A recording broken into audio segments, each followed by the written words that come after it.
నీవు అనుకుంటా ఉంటావు కదా, నేనంత ధనికుణ్ణి కాదండి, సరిగా ఎదుటి వ్యక్తులతో నేను సంభాషించలేను, సరిగా చదవలేను, ఏ ఉద్యోగం లేకుండా ఖాళీగా ఉన్నాను, నా పరిస్థితి అంతా గందరగోళంగా ఉంది, మొత్తం ఎటు చూసినా కూడా నేను దేనికి పనికిరాని వాడినయ్యా, నా కోసం కూడా దేవుడు వచ్చాడా, నన్ను కూడా ఆయనలో కలుపుకుంటాడా అని అనుకుంటారేమో.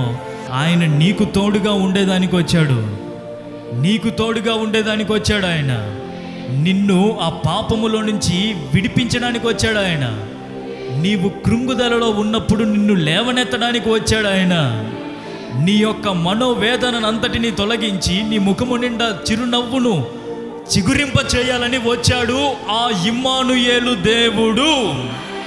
బిగ్గరగా, ఇంకా బిగ్గరగా. ఎందుకు వచ్చాడు ఆయన? పాప స్వభావము వలన పాపులమయ్యాం కాబట్టి మనకు తోడుగా ఉండేదానికి ఆయన వచ్చాడు.